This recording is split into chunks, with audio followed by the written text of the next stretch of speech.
আমি বিয়ের আগে আমার স্ত্রীর সাথে প্রতারণা করেছিলাম।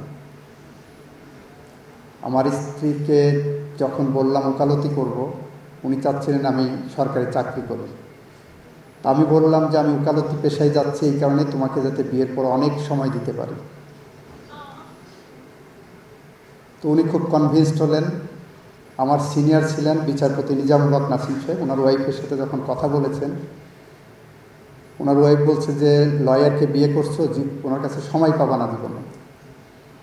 তো আমার স্ত্রী যখন আমাকে বিয়ের আগে, তৎকালীন প্রেমিকা আমাকে জিজ্ঞাসা করলেন যে ভাবি তো এই কথা বলছে, তা আমি বললাম ভাবি তোমার সাথে মজা করেছে। আমার বিয়ের পরে বিশ্বাস করেন এমন দিন গেছে, বাসায় গেস্ট দাওয়াত করেছি, মক্কেলের মামলা আগামীকাল হিয়ারিং, ব্যস্ততার কারণে আমি বাসায় ফিরতে পারিনি। এমনকি বাসায় বলতেও পারি নাই যে আমি বাসায় গেস্ট আসবে, দাওয়াত করে এসেছি। হয়তো 10টা 11টার দিকে রাত্রে কল দিয়ে বলছেন যে বাসায় তো গেস্ট আসছে, কী খাওয়াবো। সাথে সাথে কোনো রেস্টুরেন্টে যেয়ে, চাইনিজ রেস্টুরেন্টে যেয়ে গেস্ট নিয়ে আপ্যায়ন করেছি। অনেক দিন গেছে যে আমার স্ত্রী কোনো বিয়ের অনুষ্ঠানে যাবে, সে যেটা যে বসে আছে যে আমি যাওয়ার পরে তাকে সাথে নিয়ে যাব। আমাকে বলতে হয়েছে অনুষ্ঠানটা তুমি শেষ করে আসো, আমি যেতে পারবো না। ফলে আপনার কাউন্টার পার্টকেও প্রস্তুত করবেন, আমার মতো প্রতারণা করার দরকার নেই, আগেই বলে রাখবেন এই পেশা এমন একটি পেশা,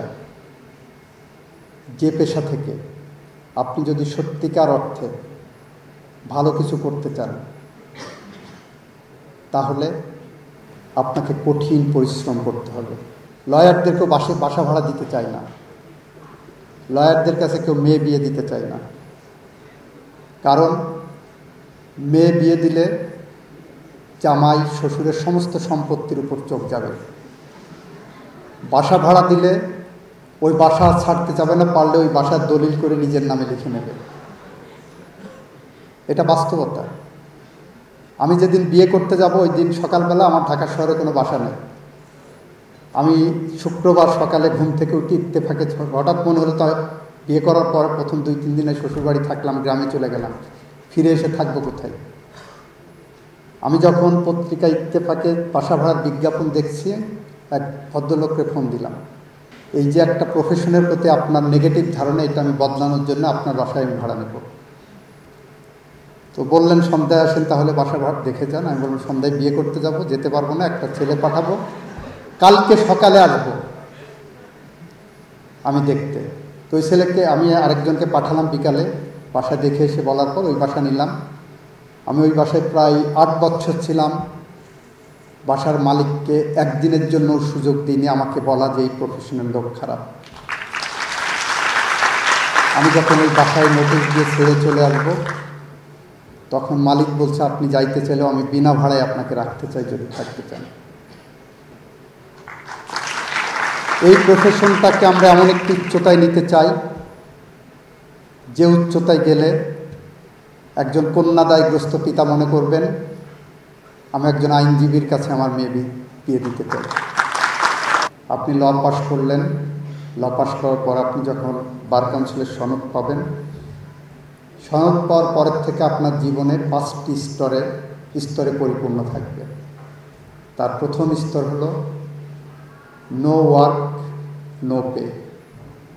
সারাদিন ভূতের মতো কাজ করতে স্বপ্ন নিয়ে যেটা যাবেন, সিনিয়রের কাছে যাবেন, সিনিয়র আপনাকে কোনো কাজ দেবে না, টাকাও দেবে না, আপনি ঘুরবেন সিনিয়রের পিছনে চরকির মতো। Second stage some work no pay. আপনার সিনিয়র আপনাকে 2-3টা ব্রিফ দেবেন, আপনি ব্রিফ নিয়ে কাজ করবেন, সারাদিন কাজ করবেন, বাসায় ফিরবেন শূন্য হাতে, টাকা দেবেন না। থার্ড স্টেজ সাম ওয়ার্ক সাম পে। আগে হয়তো সিনিয়র 3টা ব্রিফ দিতেন, টাকা দিতেন না, 5টা ব্রিফ দেবেন, ওখান থেকে হয়তো কিছু টাকা পাবেন। ফোর্থ স্টেজ হলো মোর ওয়ার্ক মোর পে। আপনি যত কাজ করবেন তত টাকা ইনকাম করবেন। অ্যান্ড ফিফথ স্টেজ হলো নো ওয়ার্ক মোর পে। আপনি কাজ খুব কম করবেন, সব কাজ জুনিয়ররা সব ঠিকঠাক করে নিয়ে এসে আপনার কাছে ফাইলটা সামনে দেখাবে, আপনি দেখে বলবেন যে এটা করো। 10 লাখ টাকা ফিস নিলে জুনিয়রকে আপনি দিলেন 50,000 বা 1 লাখ টাকা, আর বাকি টাকা আপনার পকেটে ঢুকবে। These are the 5 tyres of lawyers life. ওই দিন মোস্তফা কামাল সাহেবের এই কথা খুব ধরতে পারিনি। পরবর্তীতে জীবনের প্রতিটি স্তরে মনে হয়েছে এটা ধ্রুবতারার মতো সত্য। আমরা যারা আইনজীবী, আইন অঙ্গনে থাকি, যারা আইনজীবী হিসাবে পেশাকে বেছে নিচ্ছি অনেক স্বপ্ন নিয়ে, সেই স্বপ্নের পথে আপনাদের অনেক হোঁচট খেতে হবে, কিন্তু সেই জায়গা থেকে নিজেদেরকে গড়ে তুলতে হবে নিজেদের মতো করে। কেউ আপনাকে গালে তুলে খাওয়াবে না। আপনার সিনিয়র বলবে যে আমার এখানে তো আমি বিশ্ববিদ্যালয় খুলে বসি নাই, আপনি আসছেন কাজ শিখতে, কাজ শিখাচ্ছে, এটাই আপনার জন্য অনেক কিছু। মন খারাপ করার দরকার নেই। সিনিয়র যখন আপনাকে বকা দেবেন, ধরে নেবেন এটা আপনার জন্য একটা আশীর্বাদ। সিনিয়র যখন আপনাকে ঝাড়ি দেবেন, মনে করবেন এটা আপনার জন্য একটা আশীর্বাদ। প্রতিটি ঝাড়িতেই আপনার মধ্যে এক একটা শিক্ষার বিষয় থাকবে।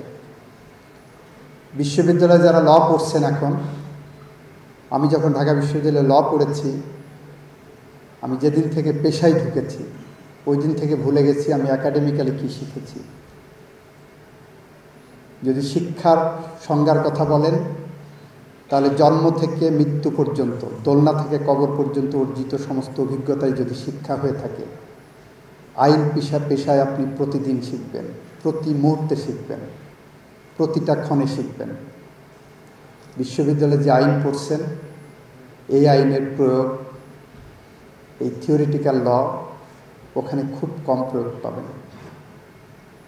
বাংলাদেশে এ পর্যন্ত যারা প্রখ্যাত জুরিস্ট হয়েছেন, আইন পেশায় যারা বাংলাদেশে লিড করেছেন, তাদের কেউ কিন্তু ব্যাকগ্রাউন্ড ল পড়া নাই। তাদের সাবজেক্ট কারো হয়তো ইকোনমিক্স ছিল, ইংরেজি ছিল, সাহিত্য ছিল, পলিটিক্যাল সায়েন্স ছিল, ইতিহাস ছিল। 2 বছরের ল কোর্স করে তারা আইন পেশায় গেছেন। সুতরাং আপনারা যারা ল অনার্স করছেন, তারা যদি মনে করেন যে আপনার লিগ্যাল প্রফেশনে you will get the superiority, এই ধারণা, এই সুপিরিয়র কমপ্লেক্সটা আজকের থেকে মাথার থেকে ঝেড়ে ফেলবেন।